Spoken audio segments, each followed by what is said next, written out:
Welcome to Aesthetically Speaking. And today with me, I have Dr. Tarryn, all the way from Cape Town, and Emma, her best friend, joining us from France. And together they form the dynamic duo of the wonderful podcast aptly called, I would say, the Ovarian Club. And it was in one of the Instagram posts that I was very struck by. I'm going to put my glasses on the post because you state that women were excluded from most clinical trials until 1993. And for me, this was absolutely astounding because you also state that in textbooks, in CPR mannequins, all other medical aids, that it was mostly male models. Can you just expand on this? Well, firstly, Paola and team, thank you so much for having us. We at the Ovarian Club are really excited to be here, just sharing information on women's health. And yeah, we're just super, super excited to be here. So thank you for having us. And yes, in answer to your question, I was equally astounded by this. And it actually forced me to do some internal reflection on the fact that in my med school days, the words perimenopause, menopause, not mentioned once. I spent time working in an obstetrics and gynae ward where I delivered babies. I was very much involved in your peripartum care. And we would encounter women in menopause in our gynae clinics, but we weren't taught to probe, to ask questions because it's not important. I don't know. Even you mentioned postpartum depression wasn't something No, that it's not was something. even within the ward where you're delivering babies and doing the obstetric care. You're not trained properly in postpartum, which affects 1 in 7 women. So that was quite shocking for me to hear too. Absolutely. So really, this is actually what prompted us to get these conversations going, and just to spread awareness on these very important issues that every single woman is going to face at some stage in her life. Everyone. I mean, the symptoms will range. Everyone will experience different intensities of symptoms. Yes. Some may be lucky and be spared completely, but just alarming to think that it's not something that was taught to us. CPR mannequins are still today male bodies. There are reasons for this, if I can just expand. So basically, the reasons for this is because women have historically been overlooked in medical research. And it's partly because women were deemed too hormonally complex because we have all these confounding factors that scientists just thought, no, let's just exclude them. It's way too complicated to have them in our research. But there was also a very big disaster, actually, that happened in the late 1950s with a medicine called thalidomide. And basically, women who were pregnant were all administered to this medication as part of the trials. And the purpose of the medication was for nausea in pregnancy. And what had happened was the women then all gave birth, a large cohort of them gave birth to fetuses, babies with limb deformities due to the medication. So this obviously shocked the scientific community, and everyone thought, no, we are not messing with women, which I can understand. It created disastrous effects for women.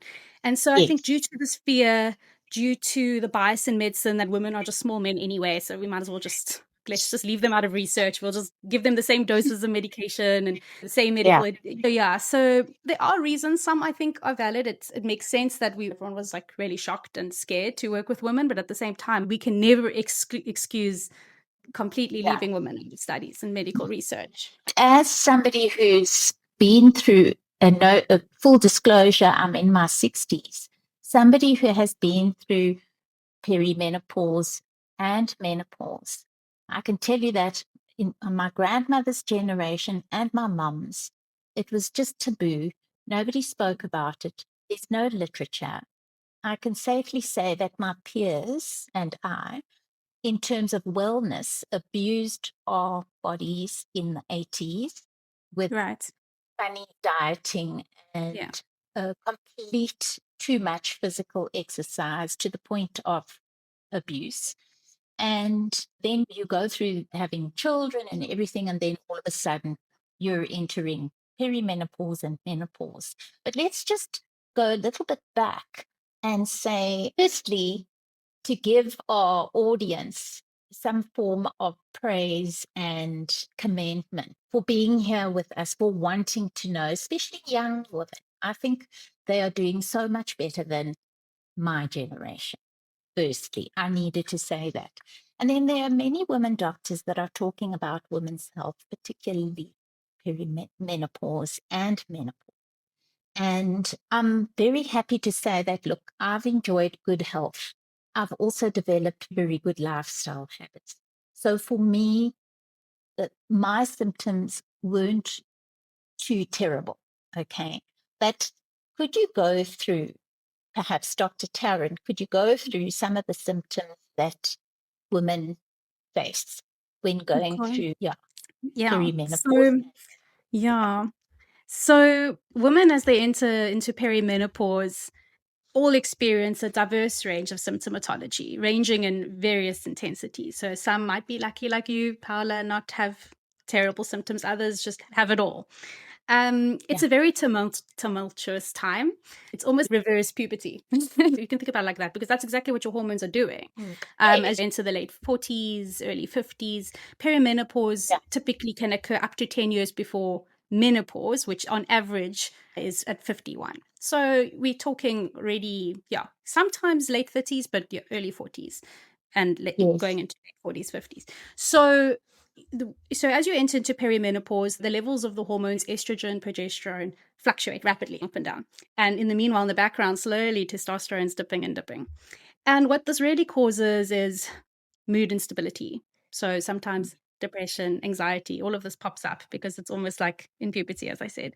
It's the same feelings that one can go through.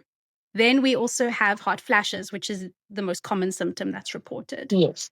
Hot flashes. So we've also got joint pains, niggly joint pains. We have got sometimes in the vagina, things start drying up. This is more a late sign. And then UTIs that one is exposed to, or susceptible to, rather. And then you've also got, there's like a whole range of symptoms. But those are the main ones. The skin loses elasticity, because we also know that estrogen is in the skin. And there's like a super long list, but those are the main symptoms. So cognition, it's a bit debatable whether that's attributed solely to perimenopause or not. Disputed area, I think in the times of the hormonal fluctuations, most definitely can contribute to brain fog. And then as we see into the later menopausal years, this could also be due to just the aging process. There's a lot to expand on there, but it is a reported symptom. A lot of women do express the emotional dysregulation and brain fog as well. So those are some of the more common symptoms that women report. And it's usually the decline of estrogen in the body that is linked to conditions such as osteoporosis later on, cardiovascular disease, any kind of cognitive, maybe like Alzheimer's at a later stage. But estrogen is linked. The decline of estrogen, that is linked to this condition. So why? I know I'm trying to simplify it, but to me it is simple, because it's really, if something is depleting, do you not replace it? And there's some fantastic women's doctors that are coming out with new studies, new advice. There's a lot going on in this subject. Would you agree? Yeah, absolutely. I'm really glad that you touched on some of the later complications of menopause due to an estrogen deficiency, and that is the cardiovascular risk factors that can then pop up, the diseases rather that pop up due to deficiencies. This can include hypertension, insulin resistance, dyslipidemia as well. So basically impaired cholesterol. So your bad cholesterol up, your good ones go down. And then your metabolic syndrome, so just the increasity around that deposits viscerally around the abdomen.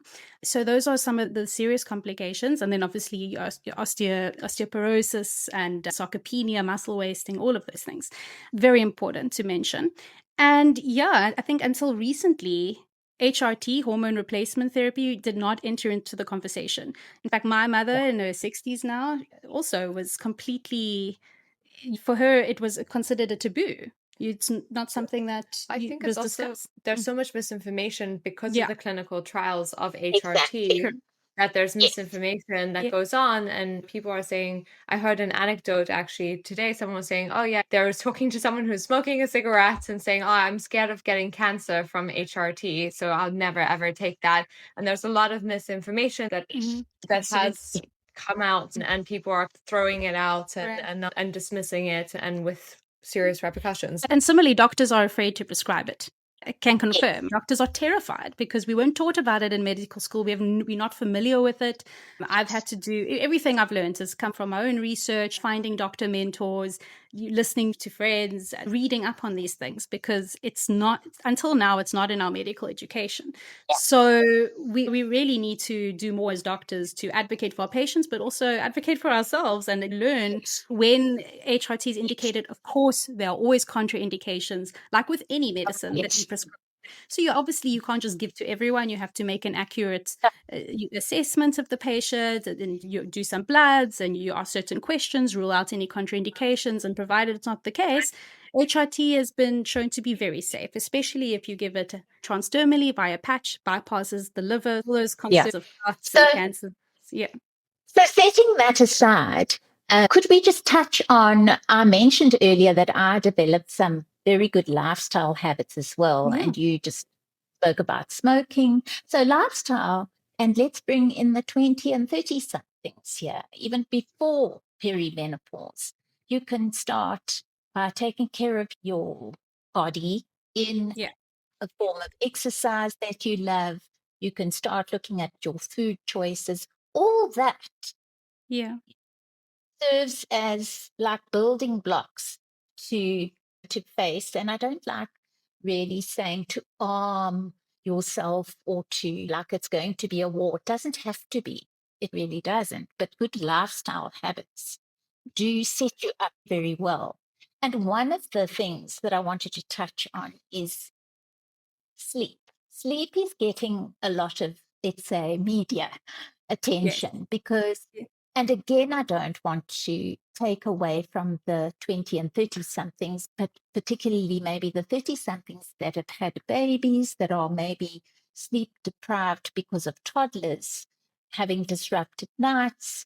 And there's a link to the weight management because even in middle age, when you are all of a sudden faced with extra kilograms, oh gosh, it's all around my middle. I never used to have this. I always had a flat tummy, and now all of a sudden I've got this.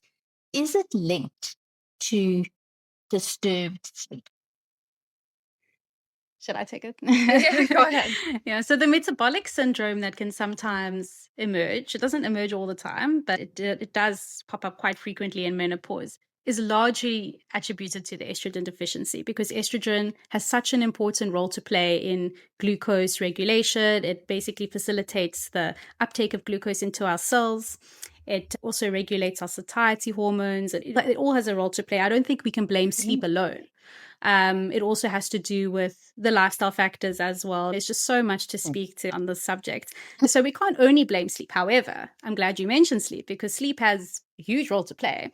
We're actually in the process of preparing our next episode on sleep, which will... That's why we were laughing because I saw the delight in your faces. Yeah. I mean, I would really encourage all the listeners to tune into our sleep episode where we'll expand on everything in great detail. But very just in summary, yes, sleep can affect metabolic health. It can do this by, well, firstly, I would like to say a personal anecdote. And that is that when I was training in the hospitals, doing my night shifts, there was nothing better than a fatty, sugary post-call, late brunch or early lunch. It's terrible, just breeded worse eating habits because you're so unhinged, you haven't slept, you're irritable, you're moody, you don't want to exercise. It's the last thing you want to do because you haven't slept, so you're low in energy. Yes, but it basically upregulates ghrelin, which is the hunger hormone, downregulates leptin, so the satiety hormone. So when you're not sleeping, you're in this constant state of hunger and irritability, which just feeds more hunger, and it's a terrible vicious circle. Yeah. But it's a vicious circle also because menopause in itself, and I think leading up to perimenopause and the hormonal changes, also impacts sleep, right? Correct. So then in itself, you've got yourself this vicious Yeah. cycle. Correct. Especially if you're prone to heart. And when you have a good night's sleep, the energy levels already are right up in the morning. You feel fantastic. You Yeah. feel good. You feel like going for that walk or doing your weight training or whatever form of exercise you've chosen. You feel like eating good food. It all falls into place somehow. Yeah. So, I think that we tend to separate, oh, look, 30 somethings and then 40 somethings, 50 somethings and that. But right throughout, I have found a thread. Just simply, for instance, the other day I was in the pharmacy and I saw this woman, and she really looked, this young woman, and she looked sleep.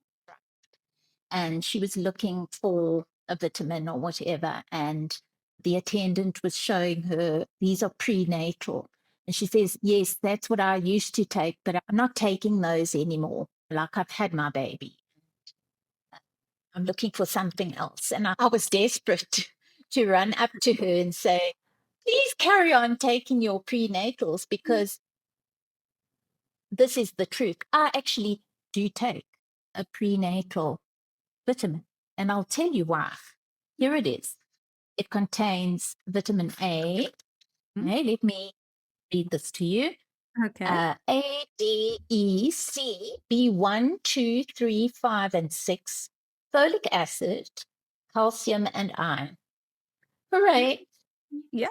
Sounds like a Nothing very wrong. comprehensive multivitamin. It's Sure. a brilliant multivitamin. Why do young women stop taking these vitamins after they've had the baby? They actually need them more For the after, energy. because of the energy, the iron, the folic acid, hair loss, full head of hair.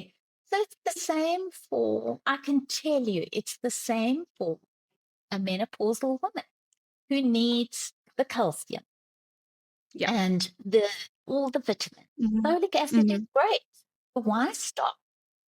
This is the thing, there's a thread. So if you start those habits from when you are young, when it comes to menopause, a lot of young women like yourselves are actually scared. They think that their femininity is going to just vanish out the window. They're not going to be sexy anymore.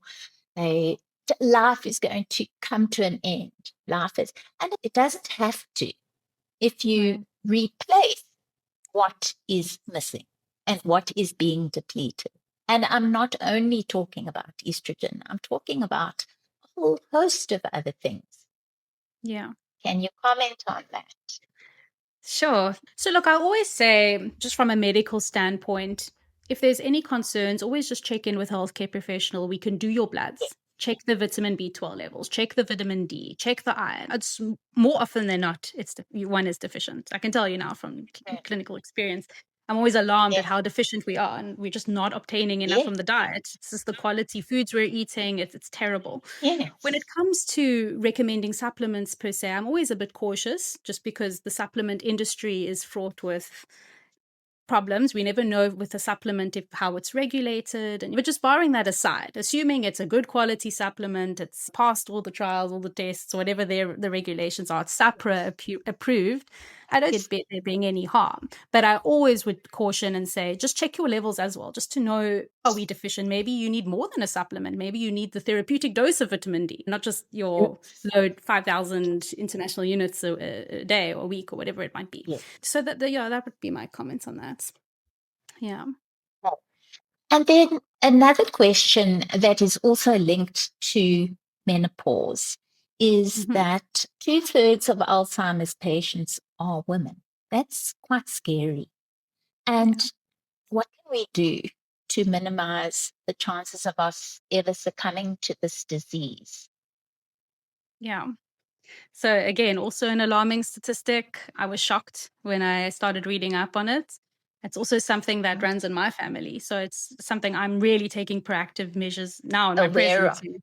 Yeah, absolutely. To try and mitigate the risks of later development of Alzheimer's. But essentially, just to comment on that. So we don't know why yet. The science has not caught up, which is disappointing, but also reassuring that there's just so much more to be uncovered. We don't know, is it primarily due to hormones, or is it due to the fact that as women, we are outliving men? We outlive men by, on average, 6 years. It's just quite interesting. There's various reasons to account for that, and we know that Alzheimer's is also a disease of the aging. So is that the reason alone, or is it due to hormones? Perhaps. The scientists are postulating, and they're working desperately around the clock to try and prove that.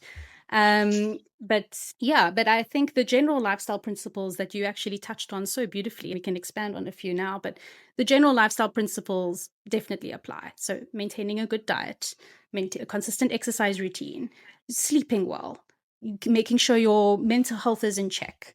Basic principles. It's the same recommendations actually that apply to all, because at the end of the day, if you can prevent the onset of cardiovascular illness, which, as we know, could predispose to, say, vascular dementias.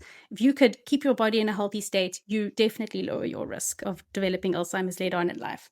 So we really do advocate for an anti-inflammatory diet, antioxidants, all the blueberries, all the nuts, the phytoestrogens, all those things to basically supplement, to include in your daily life. Yes.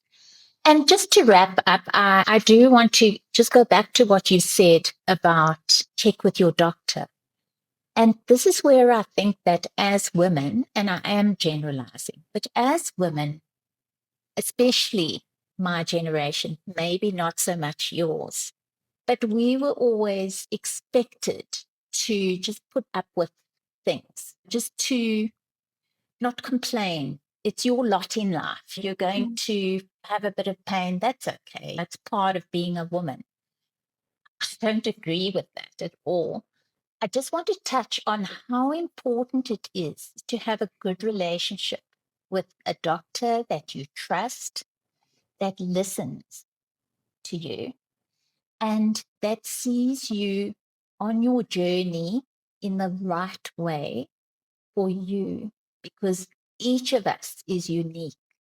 We may share certain symptoms and go through them and have community to be able to talk about them. But I think having a physician that is compassionate and is willing to understand each person's needs and where they are deficient in diet or whether they need extra help with weight management, I think it's very important to find that. 100%. It's very much a multidisciplinary approach. I believe a doctor should have a great dietitian on hand, a psychologist, a counselor on hand, if the doctor is not trained to do all those aspects. Ideally, it could be done at one place, but everyone should work together as a team, a biokineticist or a physio, whoever. One needs a team of holistic healthcare professionals to address the healthcare needs of our patients. But I think that's also why we started the Ovarian Club, because we felt that there was so much misinformation out there. And just as a personal anecdote, I've been struggling for years with my menstrual cycle and have always been dismissed, told that it's nothing, told it's absolutely, or I was just put on the pill or whatever it may be. Yes, or that's what I meant. You're too stressed, it's in your head or whatever it may be. And recently I was diagnosed with PCOS, coming off the pill, just went through honestly a whole host of horrendous symptoms and everything like that. And it was thanks to being best friends with a doctor who I trust and know and everything like that. And we started having these conversations, and Tarryn was like, look, you should go get checked out. And she helped me to really navigate, because obviously I'm also navigating this in France, which is a foreign culture, a foreign language and everything. And that really helped me. And we thought, hey, why don't we open up these conversations to more people to try and also bring something that's just conversational, breaks down the science a bit, because if you start Googling these symptoms too, you think you like have a brain tumor or something. It's horrendous. That's why we started it. And recently, one thing that's really touched us a lot actually is we received an email from someone who listens in to the podcast and said that she has had a host of symptoms for several years now. Doctors have told her it's in her head. She's been dismissed, and she listened to an episode on perimenopause and she realized that she's in perimenopause, going into menopause. and hopefully now can seek help and get the support that she needs. But I think too often, honestly, and no shame to the medical society, because I know they work so hard and they're doing absolutely the best. We can do better. But we should do better. I think women are dismissed, and I think told often that it's just in our heads, and there's nothing more infuriating than that. Yeah, but the responsibility lies with us as well. So when we know that a doctor's not listening, or that perhaps it's not the right fit, or they're just addressing symptoms instead of cause, then it's also up to us to say, hold on a second, I'm going to look for somebody else.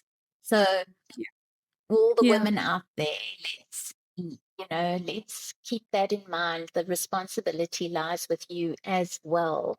When you're not heard, it's part of the problem. Yeah. Really, one of our aims of the podcast is actually to empower our listeners. And yes, you said everything so eloquently, Paola. That is exactly that. Empower yourself to know your symptoms, know what's right, and know what to report to doctors who's so short of time and they're on a mission. They're seeing everything through a medical lens, to bring the doctor, bring the health professional back and be like, no, these are my symptoms and it's not okay. I don't feel okay. Don't let yourself be gaslit into believing that there's nothing wrong with you. And if you do get nervous seeing the doctor, and that, write it down, write the notes down. Yes, we love that. Yes. I don't know about any of my doctors loving me, because I go in with a tome. But anyway, thank you so much for joining me on Aesthetically Speaking. I do hope we can continue the conversation in the future. I wish you both well with the podcast. I know it's going to go from strength to strength, and it has helped me a lot in educating myself on various subjects. So thank you both. Thank you. Thank you for this opportunity too. So lovely to get the time to chat.